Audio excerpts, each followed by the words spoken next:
Sean bienvenidos al episodio número 58 de La Noche y sus historias. El día de hoy les traemos 3 historias impactantes. Una acerca de duendes, la siguiente acerca de animales que se transforman en forma humana, y la última en lamentos que parecen tener un origen desconocido.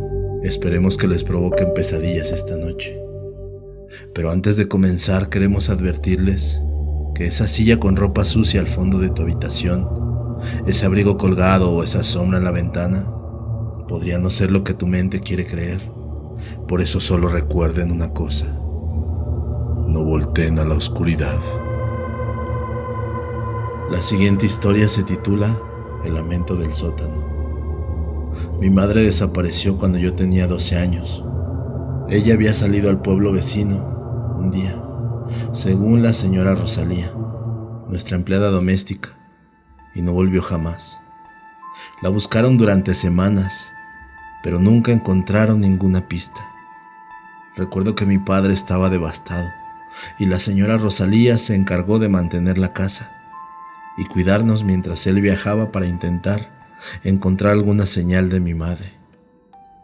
La señora era una mujer guapa, con una sonrisa encantadora que podría desarmar a cualquiera. Se ocupaba de mantener la casa impecable y siempre estaba ahí cuando la necesitábamos. Después de un tiempo, mi padre se casó con ella, y aunque intenté aceptarla, algo en su sonrisa me resultaba inquietante. Por las noches, solía escuchar lamentos que provenían del sótano. Cuando se lo contaba a mi padre o a Rosalía, ninguno me creía. «Debes de estar soñando, cariño», decía ella con su tono azucarado. Pero yo sabía que no estaba soñando. Cada noche esos lamentos se volvían más claros y desesperados, como si alguien estuviera atrapado ahí. A veces cuando estaba en la cocina, escuchaba golpes que parecían provenir de la puerta del sótano. Me acerqué varias veces, pero el miedo me impedía abrirla. Rosalía me sorprendió en una de esas ocasiones y me reprendió con suavidad. «No debes bajar al sótano, querida. Es muy peligroso». Una noche sentí que algo me aplastaba el pecho mientras dormía. Abrí los ojos y vi una figura oscura sobre mí, una sombra que parecía retorcerse con odio.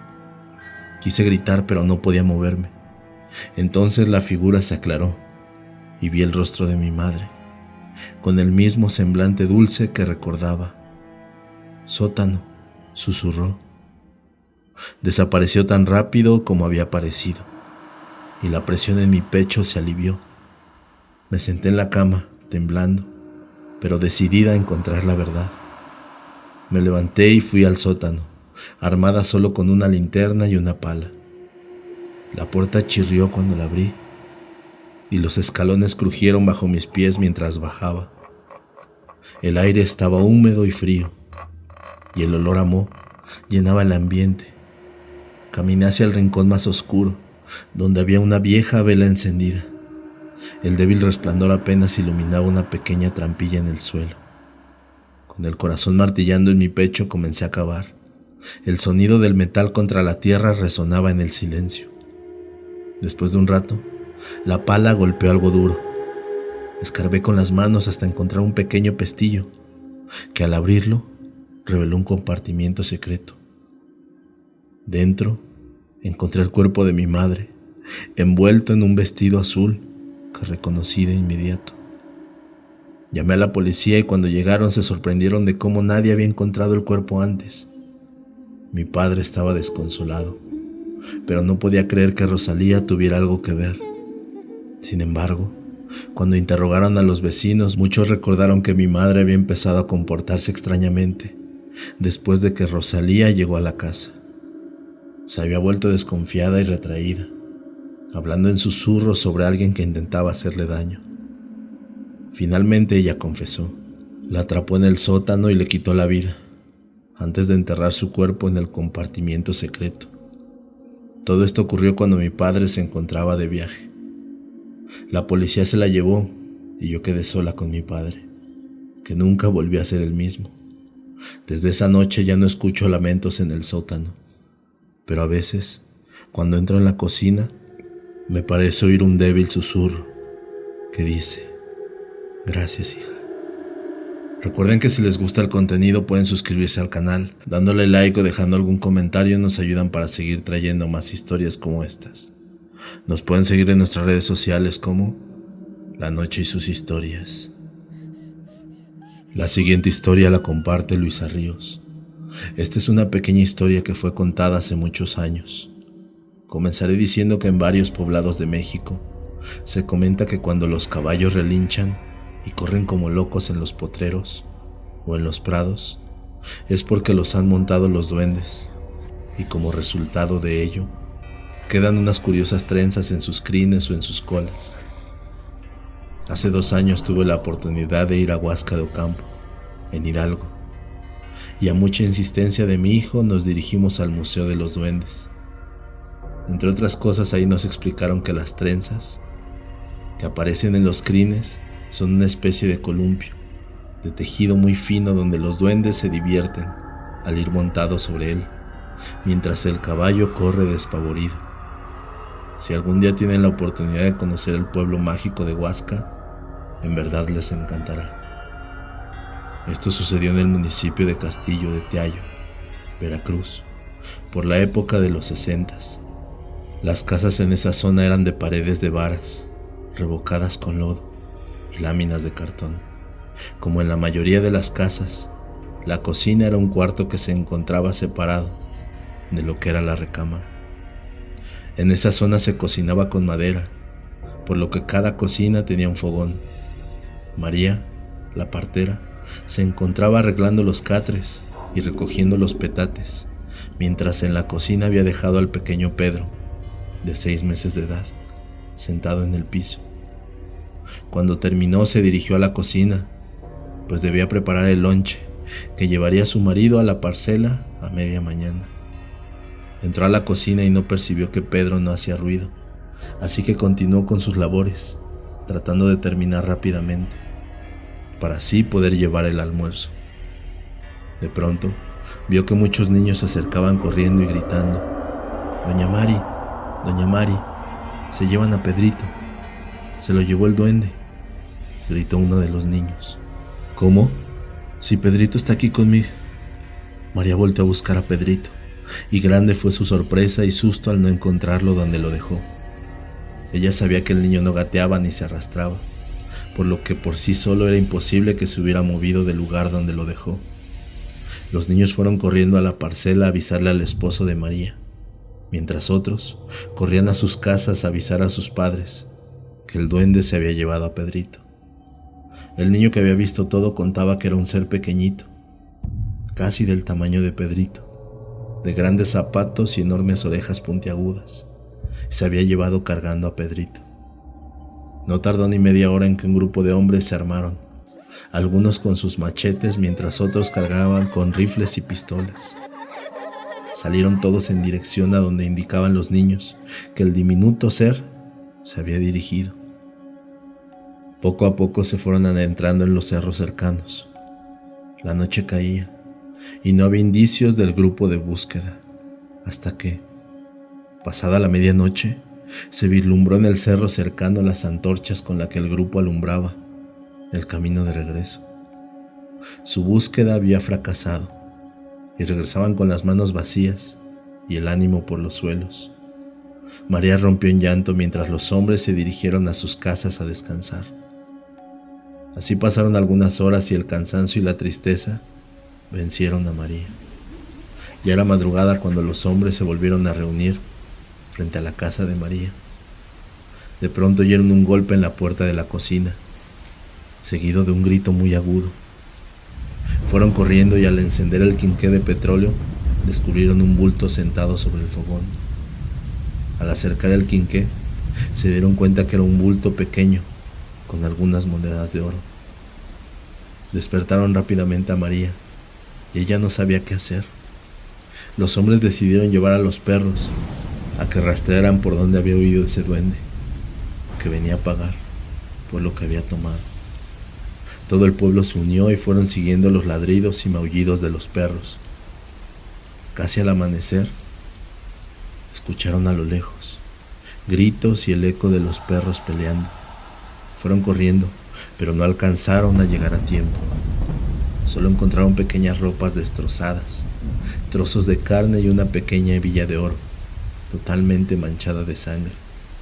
Un poco más adelante encontraron un par de pequeños zapatos y un pedazo de algo que hubiera podido ser un ligero chaleco rojo. Pasaron horas buscando a Pedrito, revisando árbol tras árbol. Cada rincón de ese pedazo de bosque fue revisado por días enteros, pero de Pedrito jamás se volvió a saber. La siguiente historia la comparte Manuel Montero.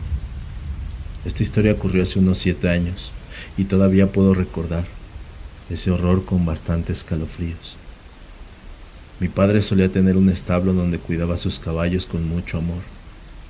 Todos los días se levantaba temprano para alimentar a sus animales, a los cuales los llamaba por su nombre. Pasaba largas horas en el establo dedicándoles todo su tiempo y cariño. De vez en cuando salía a montar a caballo, su pasatiempo favorito. Un día mi padre decidió hacer una visita sorpresa a un amigo que vivía en un lugar llamado Guayabo Dulce. Al llegar, ambos pasaron un buen rato platicando y divirtiéndose. Sin embargo, algo captó la atención de mi padre. Resulta que su amigo también era apasionado de los caballos, y había uno en particular que le llamó mucho la atención. El caballo era de color negro y poseía una gran fortaleza. Mi padre le propuso a su amigo comprarle al caballo, pero su amigo no estaba interesado en venderlo por ninguna razón. A pesar de esto, mi padre insistió y finalmente llegaron a un acuerdo. Mi papá le ofreció el doble de lo que inicialmente había ofrecido.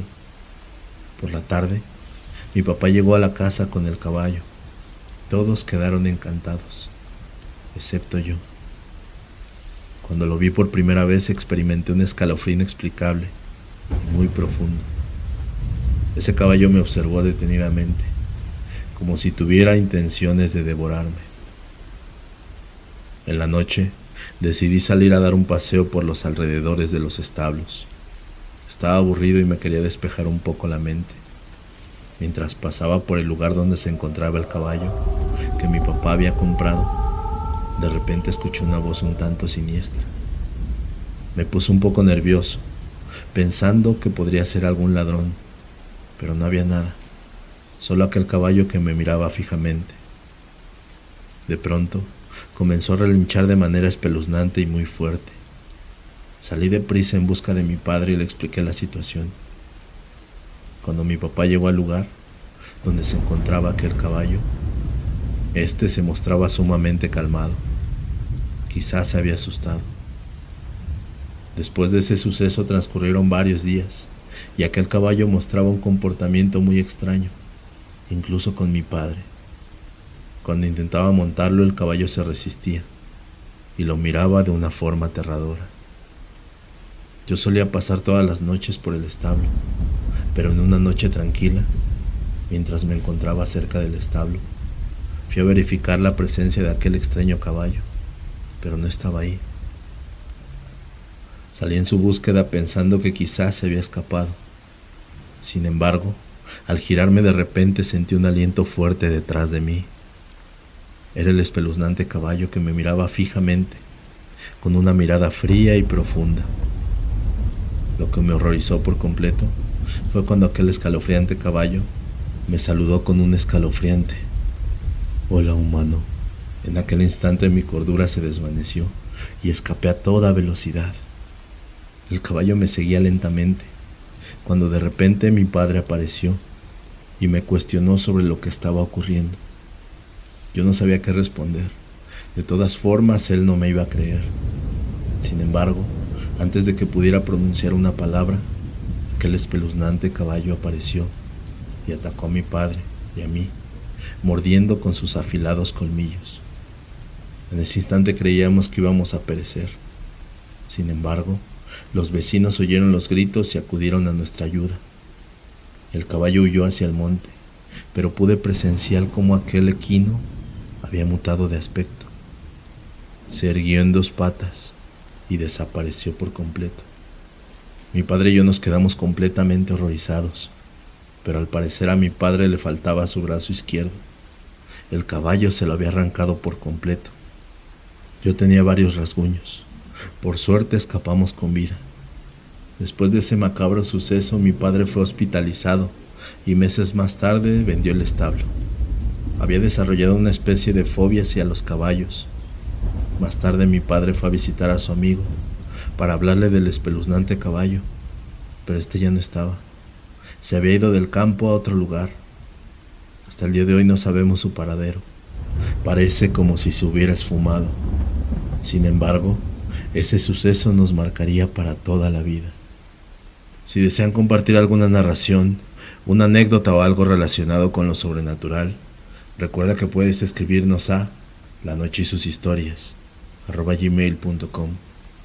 Esperemos hayan disfrutado de este episodio. Muy buenas noches y recuerden una cosa: no volteen a la oscuridad.